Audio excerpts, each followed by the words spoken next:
Rise and grind, folks. Welcome to another installment of Monday Morning Quarterback. Guys, I am on the way to a brand new customer. This is a no AC call.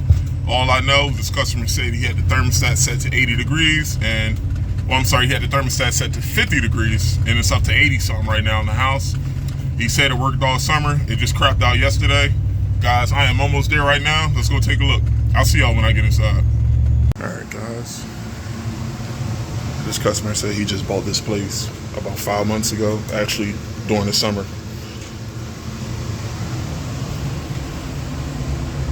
And this looks to be a 2-zone or a 3-zone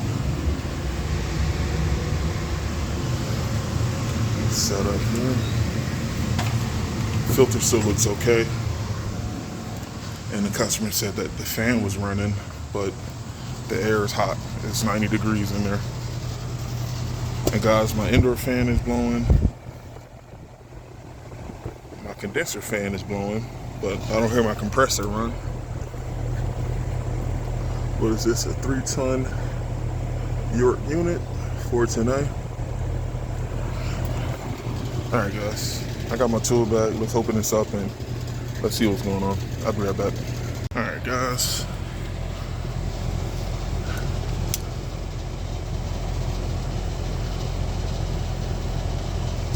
What's this? 45-5. Let's check this out. Let me see if I got another one.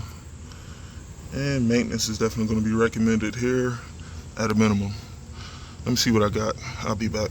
All right, guys, it's time for a fun fact and another HVAC tip. I heard my fan run and I didn't get any amps on my compressor. I got my hard start kit and cap hooked up, but guys, before I apply power, I want to hose this compressor down. This compressor is burning hot. The terminals, everything is still intact with the wires coming out my compressor, but that's another thing, especially with compressor failures in the summer. It's never a bad idea before replacing caps and adding hard start kits. I always cool the compressor down. I'd rather restart a compressor that wasn't working with a new cap with the compressor cooled down versus having this compressor stay at 800 degrees and putting in the hard start kit, because how this thing feels, guys, it almost feels like this thing is off on internal overload. So I got the power off. Let me get this hose hooked up and let me hose this compressor down. I'll be right back.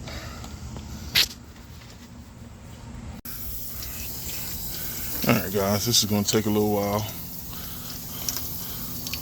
Let me cool this compressor down and reassemble everything, and I'm going to give this a shot. And another thing while I hose this compressor down, guys, I make info for newbies and experienced techs, but remember I was telling you guys with capacitor replacements, you can't always go by the color of the wire. Once again, this is a York YCJF 3-ton. The compressor wire and the outdoor fan motor wire both are brown. So guys, if the only thing you heard when you guys were training is that outdoor fan motor wires are brown and compressor wires are yellow, that's not going to be the case in this scenario. Worst case, before you guys hook up new capacitors, you can always trace the wire back, tug on the wire, and confirm which wire is going to what. It only takes 2 seconds to do, but like I said, guys, it only takes a half a second for you to not know the difference. And now if you hook up Herm for fan and fan for Herm, now you're going to be replacing a fan motor and or a compressor. So like I said, take your time, and if all color wires are the same, just tug on the wires and confirm wire by wire which one goes to where. So can't go wrong, just take your time. Alright, guys, let me hose this compressor down for like another 5 to 10 minutes and I'll let you guys know how we make out here. I'll be right back. Alright, guys, and I just spoke with the customer about maintenance. They want to get this up and going, but first order of business is we got to make sure that this compressor turns on. And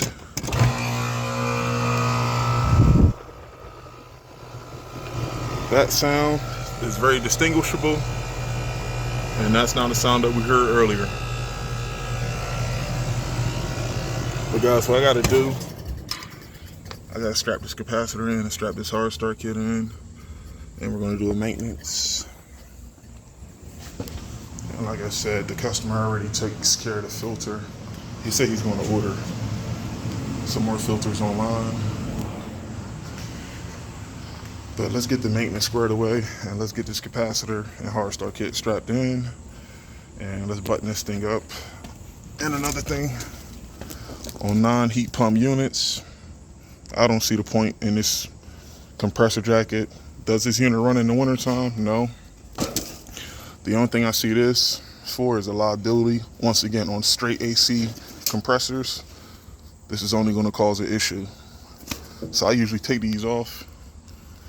Once again, if the customer gets maintenance done, then there's really no need for a jacket. But once again, on heat pump compressors, meaning if this compressor runs year round, I'll understand the need for a jacket to keep the oil warm in the compressor in the winter. But like I said, since this customer doesn't have a reason to turn this AC on when it's 30 degrees outside, then that jacket, in my opinion, is an accessory, not a necessity. At any point, if the customer turns his unit on in the winter, they have a low ambient kit, and you can add a crankcase heater, but I never seen the customer recommend putting a charging jacket or putting a compressor jacket on a compressor. If anything, we take these apart, because once they fall apart, this could break apart and clog up the condenser coil, and who wants to deal with that? So to each his own, but especially since we already had compressor issues and this thing only runs in the summer, there's no point in using that jacket. But all right, guys, let's get to it. That's enough yapping. I'm gonna throw this out, and I'll see y'all in a little bit. All right, guys. Got our compressor running now. I'm gonna check potential difference on this contactor real quick, and I'm gonna hose this coil now. Let me do that real quick, guys. I'll be right back. All right, guys. I got an update. We have officially reached diminishing returns. We had the hard start kit and cap installed. We hosed this compressor down, and right as I was getting ready to throw my gauges on, my compressor turned off again. What you guys didn't see, I killed the power, hosed it down again, and I was able to start this compressor again.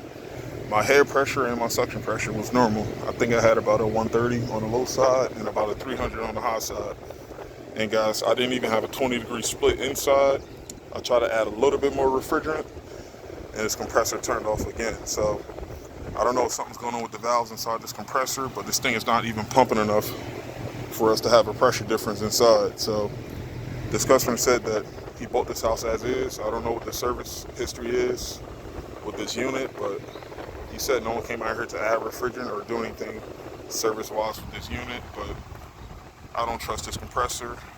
And like I said, based on what you guys are hearing now, if we try to hose this compressor down again and try to add a little bit more refrigerant, it's not going off on high air pressure because my fan is still running.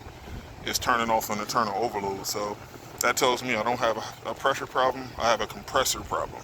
So I don't know what's going on inside that compressor, why it's not pumping right, but is it worth us screwing around with this compressor all day? Probably not. I'm gonna get some info off this compressor, and I'm gonna give this customer a quote for a new compressor and a new condenser and see what they want to do here. But yeah, you see something new every day. Most of the time we're able to get these compressors up and going, but sometimes, guys, when this compressor is on its last leg, there's nothing you can really do. So, but all right, there you have it.